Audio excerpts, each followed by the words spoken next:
हमें कोई और साधन बल है नहीं। साधना की सबसे बड़ी सामर्थ्य क्या है?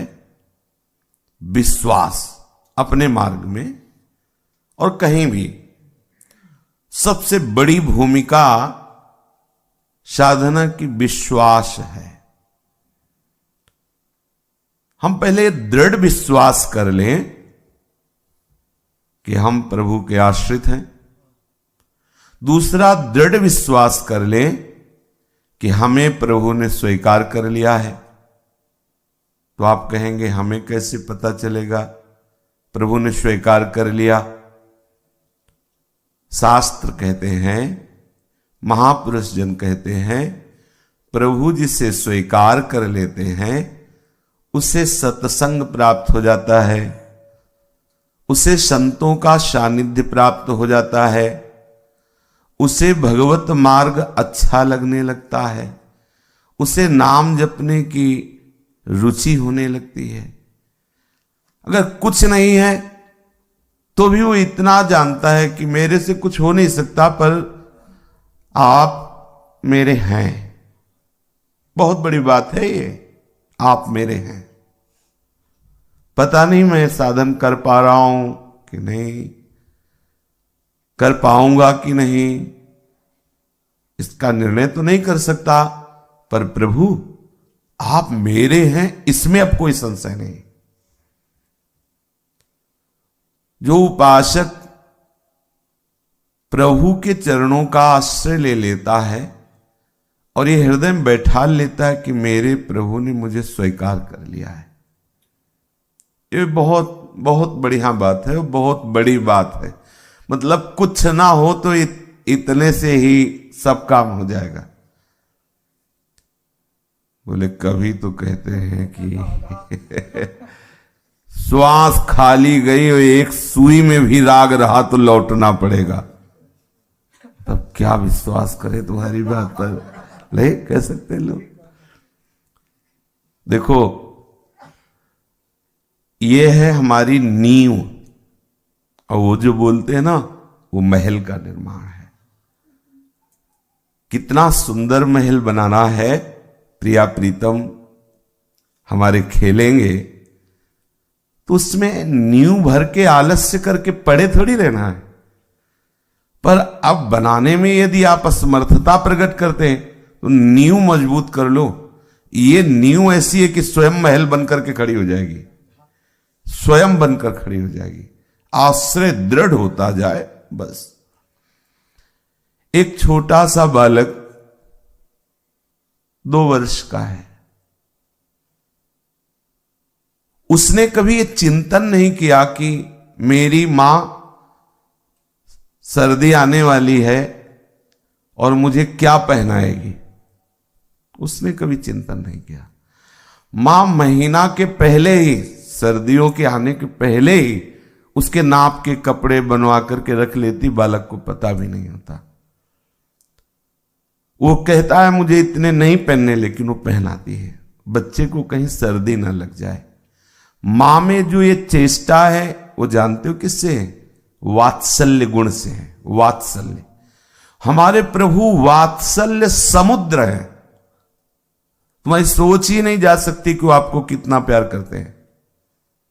बहुत प्यार करते हैं। बोले हमें तो नहीं लग रहा कि प्यार करते हैं। उस बच्चे को भी नहीं लगता। जब उपद्रव करता है, मां उसे प्रताड़ित करती है और घर में ले जाती है तो उसको लगता है मां कितनी कठोर है। मैं अपने मित्रों के साथ खेल रहा था, खेलने नहीं देती।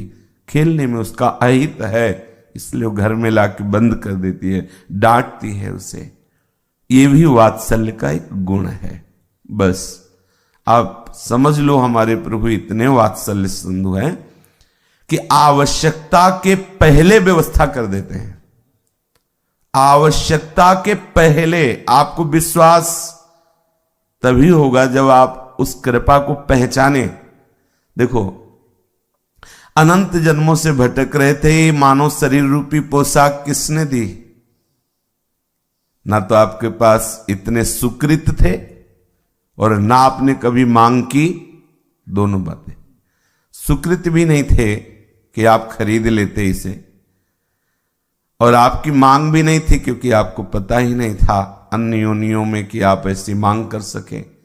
मेरे वात्सल्य सिंधु प्रभु ने अहेतु की कृपा से दी।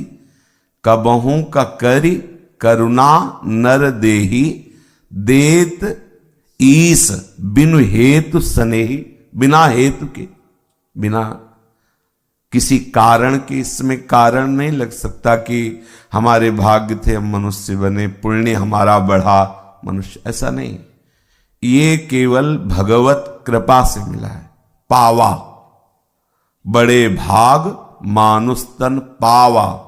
पावा, इसमें हमारे कर्म परिणाम नहीं है, इसमें कृपा है। मेरे प्रभु ने मुझे दिया अहेतु की कृपा करके, कोई हेतु नहीं, अहेतु की कृपा करके, कृपा से द्रवित हो गए और हमें मनुष्य शरीर दिया। द्रवित हो गए, हमें सत्संग दिया। द्रवित हो गए, संत रूप से, गुरुदेव रूप से नाम मंत्र दिया, उपासना दी। स्वीकार करो ना, प्रभु आपको बहुत प्यार करते हैं, प्रभु आपको स्वीकार कर चुके हैं। तो पहला दृढ़ विश्वास प्रभु के चरणों में करो, मैं प्रभु का हूं। बस देख लेना कोई और आश्रय बीच में ना ले पावे, ये सूक्ष्म विषय है। और आश्रय आप नहीं लेंगे ना तो इस भव समुद्र को चीरते हुए निकल जाएंगे, किसी की ताकत नहीं कि आपको रोक सके। शरणागत में अपार बल आ जाता है। जो जाको शरण लियो ताको ताकी लाज, उल्टो जल मछली चले, बहो जात गजराज। जो हमारे प्रभु की शरण ले लेता है उसकी सारी जिम्मेवारी प्रभु ले लेते हैं। और यह सिद्धांत है, जो जिसकी शरण ले लेता है तो शरणागत का निर्वाह, शरणागत की संपूर्ण आवश्यकताएं वो स्वयं भरण पोषण करता है। मछली ने जल का आश्रय लिया है तो इतनी प्रवीण हो गई कि खड़ी झरने की धार में ऐसे चढ़ सकती है। और गजराज बड़ा बलवान है लेकिन वो प्रवाह में बह जाता है। ये भव समुद्र इतना वेगवान है कि बड़े बड़े ऊंचे पदों पर बैठे हुए योग ज्ञान आदि के उनको भी बहते हुए देखा गया। इस भव प्रवाह में भगवान ब्रह्मा जी कहते हैं कि मैंने देखा है ज्ञानाभिमानियों को पद से च्युत होते हुए, पतित होते हुए। लेकिन भव समुद्र में आप सहज से ही पार हो जाए, ऐसी विवेक, ऐसा वैराग्य, ऐसी भक्ति प्रभु देते हैं। शरणागत का पूरा भार प्रभु पे होता है। पर होता क्या है, हमारे विश्वास की कमी के कारण हम परेशान हो जाते हैं। अभी ऐसा होना चाहिए, कोई व्यवस्था नहीं, कैसे होगा क्या, और हम परेशान होने लगते हैं छोटे छोटे व्यवहार की क्रियाओं में। तो परम पद में आरूढ़ होना या भगवत प्राप्ति या भगवत प्रेम, इसकी तो हम आकांक्षा ही नहीं कर सकते, क्योंकि हम छोटी छोटी बातों में विश्वास खो बैठते हैं। शरीर की आवश्यकताएं, शरीर के मान अपमान, ऐसी बहुत सी घटनाएं होती है जहां हमें विश्वास नहीं होता। हम प्रभु पर इतना विश्वास कर लें ना, अमंगल शब्द हमारे जीवन से गया, अब वही होगा जो परम मंगल, परम हित है। प्रभु बहुत शीघ्र अपने आनंदमय वैभव का विस्तार आपके हृदय में फैला देंगे यदि आप अपनी चाह को विश्वास पूर्वक प्रभु की चाह में समर्पित कर दें। भाई इतनी ही साधना है। इतनी ही उपासना है। ये हम सब परेशान हैं अपनी चाह में। हमारी चाह, हम चाहे जितने साधन संपन्न हो, लौकिक या पारलौकिक, हमें दुख देती रहती है। जब हमें कोई सताए, प्रतिकूल व्यवहार करे, निंदा करे, हमारे साथ छल करे, कपट करे, अपमान करे, तो हमें कई बार सत्संग में कहा है कि अंदर प्रसन्न होना चाहिए। उल्टा बात, कैसे प्रसन्न हो सकते हैं? अगर आप प्रसन्न नहीं होते तो ये जो आपकी चाह थी कि ये अनुकूलता, ये सम्मान, ये सत्कार हमें मिले, वही चाह आपको दुख दे रही। अगर आप इन सब बातों के होने पर भी शांत हैं, प्रसन्न हैं, अपने भगवत चिंतन में है, तो आपने चाह को मिटा दिया। और यदि आपको गुस्सा आ गया तो पहली बात, भयानक दोष चाह है। किसी पर गुस्सा क्यों आता है? अनुकूलता की चाह होने पर गुस्सा आता नहीं आता। जिससे हम आसपास जो उपासक हैं या व्यक्ति हैं, संबंधी हैं, उनसे अनुकूलता की मांग अंदर रखते हैं। हमारे साथ ये ऐसा व्यवहार करे, इसका एक कर्तव्य है, हमारे साथ करे, ऐसी चाह होती। और वो जब करता नहीं है तब हमें गुस्सा आता है, क्यों नहीं करता? तो ये गुस्सा क्यों आया? चाह। बिना चाह के गुस्सा नहीं आ सकता, दुख नहीं हो सकता, अशांति नहीं हो सकती। अच्छे से समझिए, बिना चाह के आपको कोई क्रोधित नहीं कर सकता, आपको अशांति नहीं मिल सकती, आपको दुख नहीं मिल सकता, आपका किसी से द्वेष नहीं हो सकता। कितनी बढ़िया बात! अद्वेष्टा सर्वभूतानाम, ये भगवान श्री कृष्णचंद्र जी के वचन है। कैसे अद्वेष्टा होंगे? जब चाह नहीं रह जाएगी। पक्का अगर चाह है तो अद्वेष्टा केवल पढ़ लो और सुना दो, हो नहीं सकते आप। अनुभव की बात है। किसी से भी कोई चाह अद्वेष्टा नहीं होने देगी। जो भगवान कहते मुझे बहुत परम प्रिय है वो भक्त जो अद्वेष्टा सर्वभूतानाम मैत्रहा करुण एवच निर्ममो निरहंकारा सम दुख सुखा क्षमी। चाह, हमें सुख की चाह नहीं है तो त्रिभुवन में कोई दुख ऐसा नहीं जो हमें दुखी कर सके। हमें किसी से चाह नहीं, इसलिए त्रिभुवन में कोई कैसा बर्ताव करे, द्वेष नहीं हो सकता, अशांति नहीं हो सकती। कितनी बढ़िया बात है। सब इससे बचना चाहते हैं, दुख ना हो, द्वेष ना हो, अशांति ना हो, लेकिन चाह रखते हैं। वस्तु, व्यक्ति, स्थान से चाह रखते हैं। अरे भक्तों ने तो प्रभु से भी चाह नहीं रखी, औरों की तो बात क्या।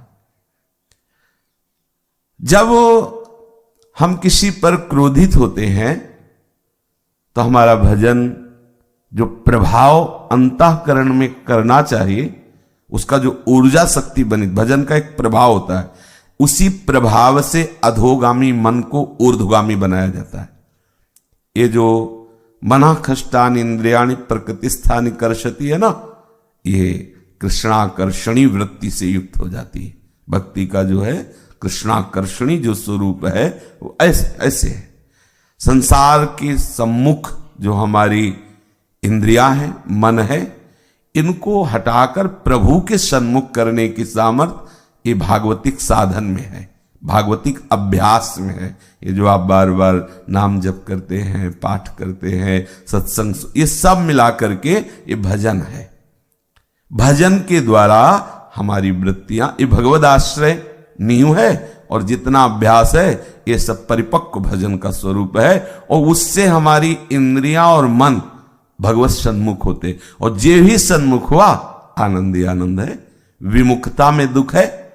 और कृपा का समुद्र लहरा रहा है पीठ की तरफ, सम्मुख किए है दुख समुद्र संसार की, दुखालयम अशाश्वतम, तो दुख और नाशवान सब कुछ मिल रहा है। हमारा चित्त, हमारा मन, हमारी बुद्धि, हमारा अहम अब ऐसे पलटना चाहिए। उसके लिए ऊर्जा शक्ति चाहिए। दो प्रकार से ऊर्जा शक्ति का प्रादुर्भाव होता है। एक होता है एकदम असमर्थ हो करके, ये सबसे ज्यादा शक्तिवान, एकदम असमर्थ होकर प्रभु के भरोसे हो जाना, अयोग्य, अंदर से अहम में अनुभव हो गया किसी काम का नहीं मैं तो। ये थोड़ा बड़ी बात है। दोनों में परिणाम में बड़ी ऊर्जा शक्ति, पर होने में बहुत कठिनता है। कहने को तो हम वाणी से कह सकते मैं बहुत नीच अधम, किसी भी तरह भगवत योग्य नहीं हूं। अहम अंदर जो बैठा है, जब हमें कोई कहता है नीच है, अधम है, पाखंडी है, या कोई भी सम्मान के प्रतिकूल चेष्टा करता है, तब अंदर झांक के देखो कैसा लगता है। ऐसा लगता है ये आदमी गलत है, ये जानता नहीं। जैसे हम किसी से कहें कि हमारे अंदर तो काम का स्फुरण होता, मैं कामी हूं, बात बात पे गुस्सा आ जाता है, छल कपट भी हमने देखा। अब वो पवित्र हृदय अपनी बात बता दी, मन की बात बता, वो थोड़ी है ऐसा, वो तो मन की चेष्टा को देख के बता दिया। अब दूसरा उसको जब कहे हमसे बोला था कामी है, ये कामी है, अब अपने को बुरा ना लगे कि हमने तो कहा ही था। प्रभु वास्तविक में बहुत नीच हूं, अंदर से बुरा बिल्कुल नहीं लगा।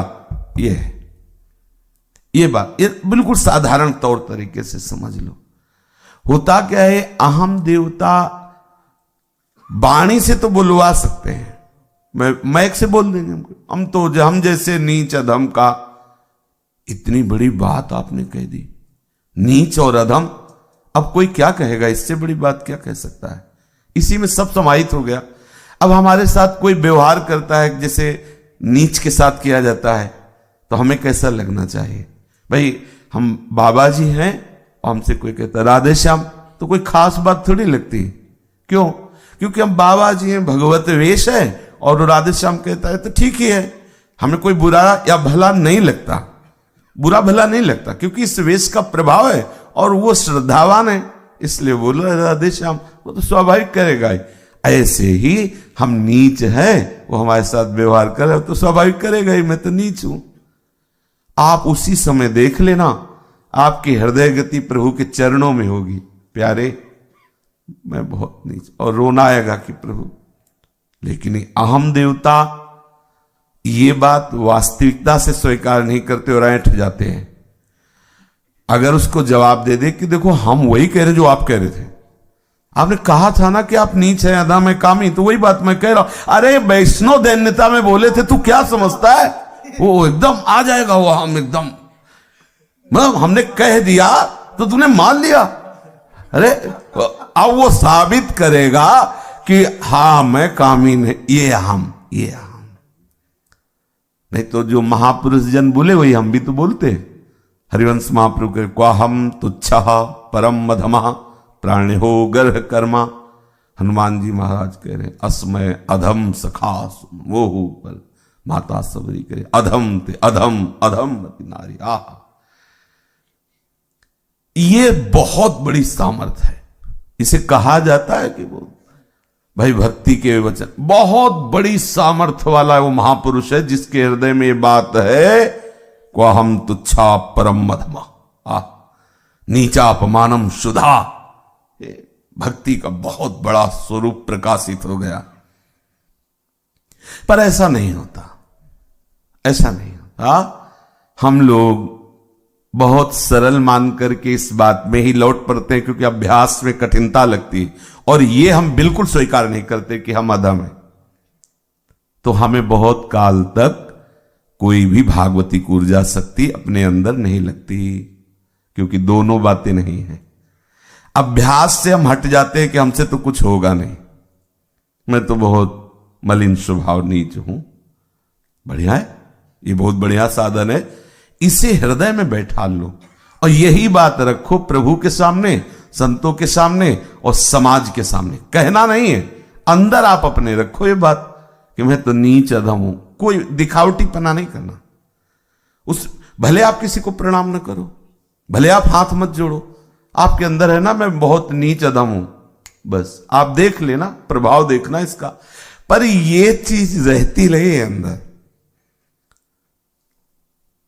बात तो हम कहते हैं कि हम नीच हैं, मध्यम हैं, लेकिन जिनके द्वारा सम्मान मिला है वो जब सम्मान थोड़ा सा भी कम दे दे, थोड़ा सा कम, फिर अंदर देखो कैसा लगता है। आज इसने साष्टांग क्यों नहीं किया, आज इसने ऐसा क्यों किया, आज ये सम्मान का भोक्ता अहम बन रहा है। वो कह रहा मैं नीच हूं, मैं अधम हूं। कैसे कैसे नीच अधम हो?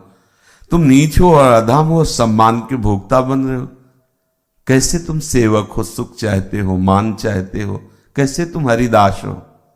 ये पहला, ये जो बहुत जोर की बात है कि मैं अयोग्य हूं, वास्तविकता में मैं किसी काबिल नहीं हूं। हे करुणा निधान, पतित पावन, अनाथों के नाथ, प्रिया प्रीतम, मुझे स्वीकार कर लो। बहुत बड़ी बात है, पर यह आना सहज नहीं है। जन्म जन्मांतरों से अहम देवता कपट जाल बुनते रहते हैं, बहुत ऊंचाई तक बुनते रहते हैं। जब इनको भागवती ऊर्जा शक्ति का अनुभव नहीं होता तब वे दंभ का नाटक रच देते हैं और अपने को भगवत साक्षात्कार किया हुआ महापुरुष, सिद्धियां प्राप्त महापुरुष या बहुत साधन संपन्न आदि आदि रचना रच करके जीवन व्यतीत करवाना चाहते हैं। बहुत नाटकी है, दंभी है, पाखंडी है, कपटी है, छलिया है। नहीं, भगवत प्राप्ति बहुत सहज सरल करुणा निधान है। दूसरा फिर आता है, इसे बहुत अगर हम सावधानी से करें तो पहला बहुत जल्दी आ जाएगा, फिर दूसरा है अभ्यास, भक्ति संबंधी अभ्यास। इसमें अगर प्रमाद करोगे तो मलिन अहंकार पहला तो स्वीकार नहीं कर सकता। बोले भले कोई मैं अधम हूं, मैं ऐसा हूं। वो आचार्य और बड़े बड़े महापुरुषों की बात अलग है कि उन्होंने दिखा दिया, करत जे अनसहन निंदक तिन्हु पे अनुग्रह कियो, उन पर भी कृपा की। गाली दे देना सामर्थ्य नहीं, गाली सह जाना सामर्थ्य है। कोई अपमान कर रहा है वो सामर्थ्यशाली नहीं, अपमान सह गया वो सामर्थ्य। यहां उल्टा है। अब हम जब क्रोधित हो जाते हैं किसी के द्वारा किए हुए प्रतिकूल व्यवहार से, तो जो ऊर्जा शक्ति वो ढक जाती है और साधन भजन में फिर अरुचि हो जाती है। पक्का समझना, अशांति हो जाती है। फिर कुछ समय बाद जब प्रायश्चित होगा, अंतःकरण प्रायश्चित से भी निर्मल होता है, फिर साधन में रुचि होगी, पर वो कुछ देर के लिए वो मलिन हो जाएगा। पूज्यपा दुड़िया बाबा तो 1 महीने के लिए कहते हैं कि जो भजन धारा चल रही थी 1 महीना की भजन ऊर्जा शक्ति क्षीण हो जाएगी और 1 महीना भजन करने की रुचि वो नहीं रहेगी। ये चाह हमें आगे नहीं बढ़ने देती, कभी काम की, क्रोध की, लोभ की, मोह की, अहम की, ये सब चाह। इसलिए हमें चाह समर्पित करना होगा। जिसे हमें लगता है कि हम समर्पित हैं प्रभु को, अपनी तो यही रोज चर्चा ही होती है, समर्पण। हमारी जो नित्य विहार की संपत्ति है वो समर्पित को प्राप्त होती है, साधन संपन्न को नहीं। ये जो प्रिया प्रीतम का प्रेम रस है ना, गोस्वामी जी भी कहते यह गुण साधन ते नहीं हुई, तुम्हारी कृपा पाओ कोई कोई। और समर्पण कैसा? कई बच्चा के पेट, बच्चा की तरह बिल्कुल अजात पक्ष युमातरम खगा। छोटा बच्चा जिसके पंख नहीं निकले पक्षी के, वो मां की बाट जो होता है, ऐसी प्रिया प्रीतम के आश्रित हो जाना। हमारा हृदय इस आश्रय भाव की बातें तो करता रहता है, सुनता भी है, पर आश्रित नहीं होता। हम कहते हैं वाणी से समर्पण, शरीर से समर्पण, मन से समर्पण। हम ऐसा मान भी लेते कि हम समर्पित हैं, पर हमारी चाह बनी रहती। तो समर्पण क्या हुआ? चाह इसी को तो लेके होती है, शरीर को लेके होती चाह, भाई शरीर स्वस्थ रहे, अनुकूलता मिलती रहे, व्यक्ति हमारे अनुकूल रहे, सब चाह है। तो समर्पण किसका? छोटा सा थर्मामीटर डालिए, आश्रय में, समर्पण में चाह है तो समर्पण किसका? शरीर की चाह है, मान की चाह है, व्यवस्था की चाह, जो भी चाह, यहां तो चाह की भीड़ लगी है। एक चाह हो तो बात करे, यहां तो चाह ही चाह है। देख लो अंदर से। समर्पण होने पर चाह कैसी? क्योंकि देखो, बंधन इसे मैं मानने से हुआ है। संपत्ति मेरी, शरीर मेरा, मन मेरा, वाणी मेरी। और मोक्ष ये मेरा नहीं, बस इतने से ही हो जाएगा। और प्रेम ये सब प्रभु का है, मैं प्रभु का हो गया। जैसे रूप लाल हित हाथ बिकानी, मैं प्रभु के हाथ बिक गई हूं। घर जायो नौकर, घर जायो नौकर, घर का नौकर, पेमेंट वाला नहीं, अशुल्क दासिका। गोपीजन क्या कहते? मैं अशुल्क दासिका, बिना किसी वेतन के मैं आपका सेवक हूं, सब आपका है। चाह क्यों? फिर बड़ा सुलझने का विषय। अब मेरा शरीर मेरा नहीं है, मन मेरा नहीं है, प्रभु को समर्पित कर दिया, ऐसा मान लेते। प्रभु का था, प्रभु का है, ये तो बहुत बढ़िया बात है। क्या समर्पण उन्हीं का तो है, ये बात मान ली। लेकिन ये बात मान नहीं पा रहे ना, तो अब हम माना कि मेरा है, अभी तक मेरा था, अब मैंने प्रभु को दे दिया। अब प्रभु की चाह काम करेगी। मेरी चाह, मेरा है क्या जो मेरी चाह? क्या ऐसा है? देखो, नहीं है तो समर्पण नहीं है ना। चाह है तो समर्पण कैसा? और समर्पण है तो चाह कैसी?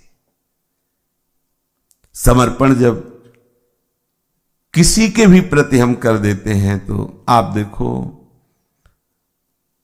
एक बेटी जब किसी के यहां बहू बनकर जाती है, अपना जीवन समर्पित कर देती है, तो जिस दिन से वो जाती है, सरकारी, व्यवहारिक, परमार्थिक, तीनों में वो संपत्ति की अधिकारिणी हो जाती है। पति के द्वारा किए हुए हर धर्म कार्य में उसका आधाधिकार है। पति की संपत्ति में दूसरे दिन से ही अधिकार लागू है, व्यवहारिक और सरकारी भी। अगर दूसरे दिन तलाक हो जाती है तो उसको भरण पोषण का देना पड़ेगा। क्यों? तुम्हारे को समर्पित हो गई। चालबाजी की बात नहीं, मतलब समर्पण की। अगर वो छोड़ता है तो ऐसे नहीं छोड़ सकते, उसके भरण पोषण का तुम्हारा जुम्मा है। और हमारी सरकार छोड़ना शब्द है नहीं, हमारी सरकार में छोड़ना शब्द नहीं। प्रभु हमारे छोड़ना शब्द नहीं जानते। हम लोगों में है कि स्वार्थ की पूर्ति हुई, छोड़ दिया, या हमारे प्रतिकूल हुआ तो छोड़ दिया। लेकिन प्रभु में ऐसा स्वभाव नहीं। कोई बड़ी सी भी बड़ी गलती हो जाए तो राहत न चित्त प्रभु चूक किए की। प्रभु उस चूक को मानते ही नहीं। जन अवगुण प्रभु मान न काऊ। सूरदास जी महाराज ने जगह वर्णन किया कि जीव जब प्रभु से कहता मैं आपकी शरण में हूं, तो प्रभु कहते आ जा। फिर वो प्रभु की तरफ पीठ करके मनमानी आचरण करता है, तो प्रभु ऐसे ही खड़े रहते हैं। जब फिर वो कभी वापस होता है तो कभी वो गुस्सा नहीं होते कि मैं कब से, जब से तूने कहा मैं आज तुम्हारी शरण में हूं, तब से तुम्हारे लिए ऐसे खड़ा हूं। तुम विषयों में, नाना प्रकार के प्रपंच में हमको ऐसा बोल के टहलते रहे, अब तुम्हें दंड मिलेगा, देखो ये अपराध। ऐसा नहीं बोले, तत्काल प्रभु ऐसे उसको वैसे ही प्रसन्न मुद्रा में मिलते हैं और वो वैसे ही स्वीकार कर लेते हैं। हमारी चाह ही हमारे बंधन का, दुख का, प्रभु वियोग का कारण है। इस चाह को चाहे ज्ञान के द्वारा मिटाने की चेष्टा करो या भक्ति के द्वारा, दो ही उपाय। ज्ञान के द्वारा भी अचाह हो जाता है, क्योंकि ज्ञान के द्वारा जब ये पता चलता है कि तीनों शरीर मैं नहीं हूं, तो स्वरूप स्वयं अचाह है। शरीरों को लेकर ही चाह है, लोक परलोक की भी। स्वरूप को लेकर कोई चाह नहीं। देख लीजिए, तभी लिखा नहीं स्वात्मा रामम विषय मृग तृष्णाम भ्रमयति। आत्माराम पुरुष, ज्ञानी महापुरुष कभी कोई चाह, क्योंकि चाह होती ही जगत से है, चाह होती ही शरीर से है, और वो स्वरूप में स्थित है। आत्माराम उसी को कहते हैं जो अपने स्वरूप में स्थित है। स्वरूप में स्थित महापुरुष के हृदय में वास्तविक कोई चाह, ब्रह्मभूता प्रसन्न आत्मा, वो अपने स्वरूप में प्रसन्न है। न सोचते न कांक्षते, न कोई सोच न कोई कांक्षा। और भक्त इनको प्रभु के चरणों में समर्पित कर देता है, बेपरवाह हो गए, झंझट खत्म हो गई। इन्हीं को लेकर, योगक्षेम को लेकर वो नाना प्रकार की चाहें करता है। अब वो तो प्रभु को समर्पित कर दिया, अब वो निश्चिंत हो गया, निर्भय हो गया।